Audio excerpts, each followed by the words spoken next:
Hi everyone, we are on to the second ever video of the Spinal Cord Injury Alberta Peer Stories series.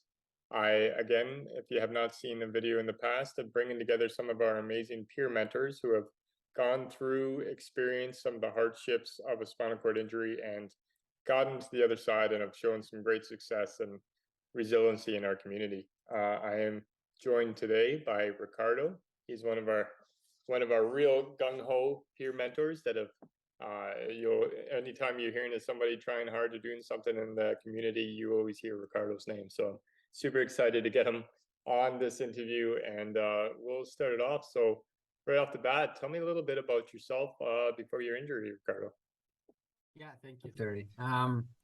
So myself before the injury, I guess I've always been kind of an active guy. Always loved the outdoors, um, uh, hikings or enjoying the sea. I come from Italy. I come from a seaside town. Like it's 5 minutes from the sea, really. And so I've been growing up going to the beach, and more going to the beach, like enjoying and exploring the sea. So I've always been outside in the mountains or in the sea, and I've always loved plants. I always loved music.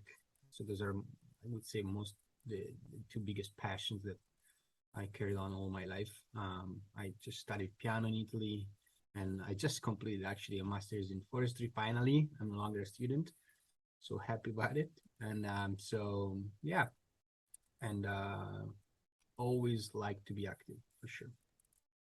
That's yeah, that's I'm a ex-phys ed teacher. I don't think I know anything other than running around and playing before my injury is us as teenage boys. So let's get to the tough parts. So your injury, how did it happen? And what was your experience like just getting into the hospital in that early rehab? Yeah. So the way it happened is just very, very short. It's not a long story. I guess that's most of us. It just happens in a blink. And for me, I was sleeping. I I was fine the day before. Never really been to the hospital. 5 at the time, and I just turned 29. Um, so I just went to sleep, and overnight something happened to my spinal cord. I had a bleeding for something called cavernoma, which is like benign tumor, basically, vascular malformation that overnight like burst and bled. And so the morning I woke up with back pain, and my left leg was already gone, so like couldn't move it. It was like bleeding up, and I basically hopped on my right leg to a cab, went to the hospital. It was 6 a.m. And by the time I did the triage and 9 a.m., when they kind of figured out this is worse than what we expected, I was already in a chair and both my legs were gone. So yeah, I had emergency surgery at the end of that day, and yeah, the outcome was a spinal cord injury, and yeah, and that's everything that comes after you figure out what happened, I guess. Jeez. And then so while you're in the hospital and then your rehab, what was that kind of experience like rehabbing that since it's a little different than a regular spinal cord injury? Yeah, so basically my experience, of course, you're shocked. Like you go out of the ICU. I'm gonna start from the just a little before, from the U of A hospital. That's where I got my first 3 weeks of hospitalization. And I mean, you're there, you're in shock. They come and tell you that you're never gonna walk again, and we all heard that story, and it's kind of hard. It's very hard. There is no such a thing like spinal cord injuries or related neurogenic injuries that they come and they tell you there is no hope. And I believe that there's no such a thing. Like there is like false hope, people say, but you either have hope or don't have hope. And Yeah, so they come out and they tell you, yeah, that's a permanent thing. You have very low chance. They give you a percentage, like you're never gonna walk and stuff like that. And my experience in the U of A hospital was kind of hard. You have to go through all the catheterizations. The nurses start to tell you gotta do that. You start to realize that's something that might be permanent. So it's really, you're kind of in a survival mode, or I was in a survival mode, really um, hard to deal with in the first few weeks. And then after 3 weeks, as I said, I've been transferred to the Glenrose Rehabilitation Hospital, and experience improved, especially from the nursing side. I really loved the care that they had there at the Glenrose, the nursery, in the nurse, in the um, in that part of the hospitalization. I was a little more disappointed in the rehabilitation part, which I was expecting being working towards, some sort of functional recovery. That's how I perceived rehabilitation would have been, which was not the case. Like the only solution for them was to keep you, functioning in society, not much of gaining back as much as you could in your functions, like bodily functions, meaning like core or hand functions or leg function. They don't really focus on that at all, or at the time I was there. And that was really disappointing and hard for me because I was willing to put in the work. I was really determined to just do everything I could to recover as much as I could. And it was not responsive, it was not responsive, the staff at the Glenrose in that sense. And that was really hard and disappointing, especially because they basically tried to put you down and tell you that there is no chance for it, which is no, it's not hard. It's not that you only go, for example, to a doctor and you tell them, that they give you diagnosis of cancer and they tell you you're gonna die.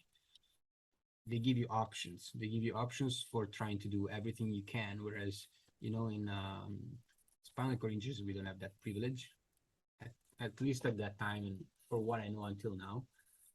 So I think that's something that would be something I would change. Overall, a good experience. I mean, you never really learn how to live with a spinal cord injury within the hospital, honestly. Like it's just once you get out that you really understand what's going on. Yeah, I think definitely not everybody has that. Some people have that rehab experience where it's just like, wow, it just changed everything for me. And some people have it where they were just kind of going through it. I think it's all luck of the injury. Sometimes, like if you have one that just you're recovering all the stuff and they can do a lot. For me too, like mine was just I didn't really cover a lot, so it was more just going through the paces and then getting out. Yeah. Which is it's hard sometimes because you're hoping that you're going to gain, you're going to get that stuff back. Um, Well, you know what I think about that, like it's not necessarily that you are going to, go back to whatever it was before injury. You still suffered a spinal cord injury or any, related neurogenic, and we know like it's hard to make it recover, but there is some range of recovery that it's not unexistent, and that comes also from like putting some effort. And trust me, sometimes I've also talked to friends, like even higher level injuries, that because of the work they put, they were able now to maybe grab, like have a hand function, or enough to make them more independent in certain tasks. So it's not necessarily going back to, everyone has a different injury, right? For me was gaining back some core, and having core function back helps for many reasons. So I wanted to, and I did put the work eventually, not through the hospital, but I did put the work in that sense, and I gained back. So there is some range of like. oh, for sure. Yep. And a lot of us say, if only I had my thumb, if only I could pee. Everything else is easy. Um, so next question, what were some of the hardest things you're talking about out of the hospital? So what were some of the hardest things you experienced as you transition now from rehab back to your home? what were some of those things, like what is some things you knew that you were going to experience before, and some things you had no idea were going to be really hard for you when you transitioned? Yeah. So like it's pretty much everything. Like, like when you get out of the hospital, it's not that you're completely um, out of what is reality. Like you're still within the hospital, you still have a chance if you have enough, functionality to go out. They move you through home like in steps. It's not that one day you're done. So they start to make you go home for weekends, and so you start to figure it out while you're still hospitalized. So this transition is very smooth, and I feel like it's well done. At some point, I was always out of the hospital. They were calling me, you gotta come back. It was like always out. But some of the hardest thing I think I found is just how um, the mobility, like the space you could explore, it's suddenly reduced. Like for example, it's as you may know, like as soon as you go on grass, and if you go on grass uphill, that becomes hard. Really hard on the shoulder. If you're paraplegic, you can try to push it through, but it's still hard. Unless you have some adaptive tools which can solve so many of these problems, but you figure them out later. There are like technology that I am really believe that as individual with a spinal cord injury, we should really rely on technology just because it makes life much easier and it opens up so many possibilities. Sometimes technology is extremely expensive, but um, it can be worth the money just because it opens up possibilities. But yeah, like I think the hardest thing for me, as I said, I was always an active person before my injuries. I really like to go off track, never go on the paved path. And all of a sudden I had to follow these kind of roads throughout the reality that I could not get off as much because I had to go on a paved path mainly. Some parts, you have curb cut, the steps you cannot go. Suddenly all the steps in the world are out of your reality. You cannot really do steps. Maybe you can do steps downwards. Upwards is hard. I tried. You need to have really strength, but it's better to find a way around things, which is what I've been then doing. And you can really figure out how to do mostly everything, especially in a city. So that's promising, I guess. Yeah, I like your analogy of saying like it really everything, your world gets small. Like that's kind of, I always put it like you're conquering your worlds. You start with your world, which is the tiny little area around you in your house or whatever, and just your routine, and then you conquer your neighborhood, and then you conquer, you know, the city, and then you conquer travel into another city. And to be able to do that is by learning how to adapt what you can do and what you have to that area. So like you said, it's not that, yeah, there's steps, you can't do steps. Once you figure out where you can go, where the ramps are, where the buses are, where this is, so you can go to that area, that's when your world starts opening up a little bit, little by little, right? Yeah, honestly, like um, it really depends on each individual. But uh, what I think is really important is that with time and with like grief and recovery from the loss, you don't allow your mind to be paralyzed.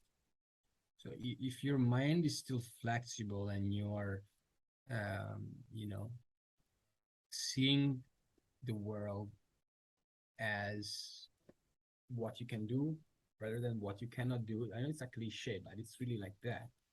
And then you will feel pretty much that you can do anything that you want to do. And the perception of reality really never changed. Like at some point after you pass that initial phase of survival mode in which you're not understanding, like it's a shock. So once you pass that first initial phase and you realize that, you know, life really didn't change, and and you will do everything you want to do if you want. So that's the part. Like, you don't have to be scared. I've been taking a flight. I think it was within the first. I think I flew back to Italy after 8 months from injury. So I took 3 flights. I was on my own, and I just, you know, I was not. I was just maybe a little, not a little reckless, but I don't know. I just went. It was fine. It's nothing crazy. You just get help. There's like everything is organized for you to travel, and of course there are stuff you need to figure out, like catheters or supplies, and there are extra things you get, but you get free bags, luggage. You can travel if you ask for it, so you don't pay for it. You can have an extra large luggage for all your supplies, and you can really pretty much figure out everything you want. That's really something I experience. It's not that I want to instill something that I haven't, you know, I can sign on. Yeah. No, I always say, I use the analogy, and this is from all injuries, not just spinal cord injury, but if one door closes, 100 open. You just got to Oh figure yeah. out how to open them, right? All Yeah, right. the biggest adversity, the biggest is the opportunity for Yeah. us. Next question here. If you had a time machine, basically, if you could go do your injury, your rehab, your transition home again, would you do it any differently? And what questions would you have asked? Yeah, I think one thing I would have managed differently is my bladder. I was really stubborn, uh, and I was not listening to doctors as much, and I had a prolonged time uh, in which my bladder was constantly with an infection. Then that caused many additional problems and side problems like incontinence or infections with fever, and so that's something I would have probably have done differently, and I would have tried to solve the problem from the get-go and not make it go worse. So trying to, maybe listen to more opinion, more doctors, find, experienced urologists to have the situation solved as quick as possible and the bladder under control. Never had bowel problems per se, maybe a little bit of constipation here and there, but I mean, that's easily solved with some, in my case, fiber intake. So you just need to manage your diet a little better. But for bladder, I had quite a few problems, which I eventually solved. But it took longer than expected, and then really made everything a little more painful than necessary. So that's something I would have changed. I would change now. Like I would have tried to tackle the problem with following doctor's advice a little more strictly. Yeah, it's a huge hurdle overcoming that. It's amazing how people, especially at the start, you're like, I got to do this for the rest of my life. But once you've got it down, it's actually pretty automatic and pretty robotic in a way. Yeah, you get used to it. Like it becomes your daily. I mean, it's just going to the washroom, honestly. Sometimes you still kind of there. I don't know if it happens to you, but to me, it's like uh, I'm there inserting a straw in my urethra up to my bladder, and I just say, "The fuck am I doing?" Just like, but it's not associated to any trauma. At some point, it becomes normal. It's not unhealthy thing to do if you do it properly, and it's a good way of managing. And thank God we have this technology. Like we have catheters. Oh, We're sure. very thankful for it. Like we sometimes forget that we do actually have catheters. We have a supply chain that provides them for us. It's not just for granted. Yeah, somebody told me sterile catheters is what increased the life expectancy of an SCI from a week to a lifetime, basically. Oh yeah, we can live a healthy life to like until we have catheters and supplies. Yeah. So I guess uh, we have to be grateful for it, even though I understand I was so against it. Like I was so against catheters. Like it's trauma. It's something you have to deal with. It's not easy at first for sure. Like it's not nice. Well, you've given a lot of great advice already, but if you could single out like a piece of advice, maybe it's one you received or one that you live by, what is a very valuable piece of advice you could give to somebody watching this video that, whether it's a family member or a person that's just experiencing a spinal cord injury, to help them through their process? So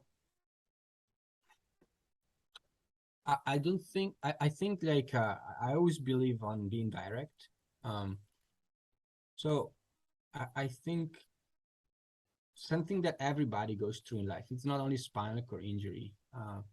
Something you cannot really avoid is pain, uncertainty, and that's everybody has to deal with this stuff. Like so, I think a good piece of advice is to take that and enjoy the hard work of overcoming that.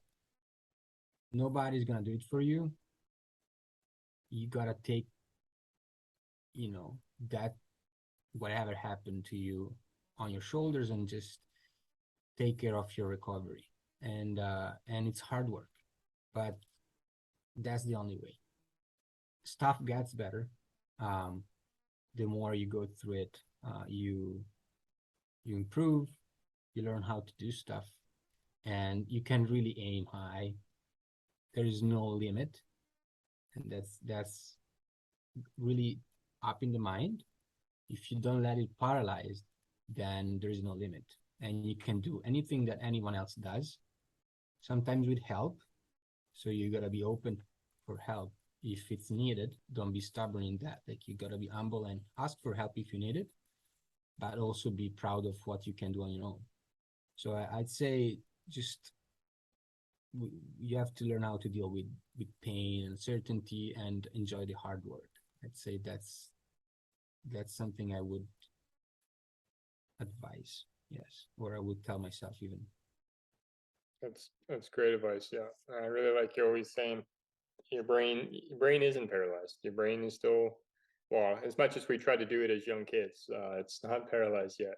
So use it and be. And I'm not saying, function. Maybe someone might have some injuries, right? But it's just the mentality. It's not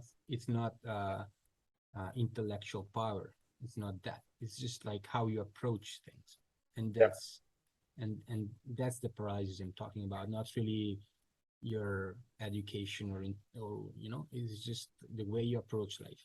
That's the paralysis I'm talking about. for sure. Well, here's the good part. You've gone through all that. What does life look like now for Ricardo? What are you up to? Injury or not, everything. What show us the possibilities. Yeah, sure. Like I mean, I've been traveling like crazy at first. Like I think even through COVID, because I got injured 2019. So as soon as I got out of the hospital, I had a few months. Then I got a second surgery to take out that cavernoma thing, the benign tumor I had. And I basically was in the hospital when COVID hit. I was in Italy, and it was just COVID starting. I had to rush out, and through COVID, I think I took something like 30 flights. Uh, so I traveled a bit when I could at the best of whatever COVID allowed. So that's something. And then last year I started a company. So I run my own business. I have a local urban farm. So I operate um, Strathcona Microgreens. That's the name of the business. I went back to play the piano. I did a concert 2 weeks back. So I went back live on stage, which was amazing to be able to share music with an audience and friends and family, and everyone was at the concert. It was an amazing night. I've been developing also a device with a friend engineer that is basically allowing me to press the pedals through a mouth splinter. I'm actually working on commercializing it for next year so that it's gonna be available for as many people as want to approach piano. I would love to see kids going back on stage and or going on stage and approaching the piano and performing fully like anyone else. And yeah, so I mean it's pretty exciting. I'm really looking for what the future is on hold and keep working on my day. I just finished my master's, so finally that's off. I have a little bit of free time. Hallelujah. But yeah, so I mean that's anything really you feel like doing it, just try it out. And if it doesn't work, which happens quite often, you just try a way around it and you don't give up. Well, thank you so much, Ricardo. I really now see why everybody told me to get you on here and interview you, because you're a great conversation and great inspiration. And like you said, keep moving forward. And I really don't see a lot of, the world is handicapping, but we aren't handicapped. And if you look at it the other way, right?